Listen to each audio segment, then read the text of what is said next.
ABS-CBN, pasabog na sorpresa ngayong Burr months. Kapamilya, maganda na. Ayon sa mga usap-usapan sa industriya, hindi pa tapos sa mga pasabog ng ABS-CBN ngayong Burr months, September, October, November at December. Bagamat marami na silang inanunsyo para sa taong 2025. Kabilang na ang mga bagong teleserye. Inaasahan pa rin may mga espesyal na proyekto at handog ang network para sa kapamilya viewers bago matapos ang taon.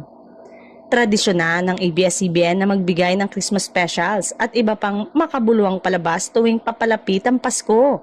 Kaya't hindi malayong magkaroon muli ng engranding selebrasyon na magsasama-sama ng mga pinakamalalaking bituin ng Kapamilya Network.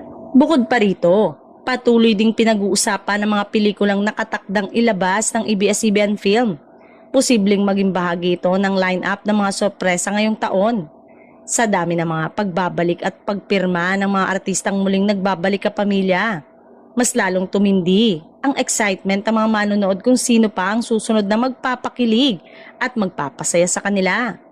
Sa mga darating na linggo at buwan, inaasahan ng mga opisyal na anunsyo ng ABS-CBN hinggil sa kanilang mga programa at espesyal na handog para sa kapamilya fans sa buong mundo.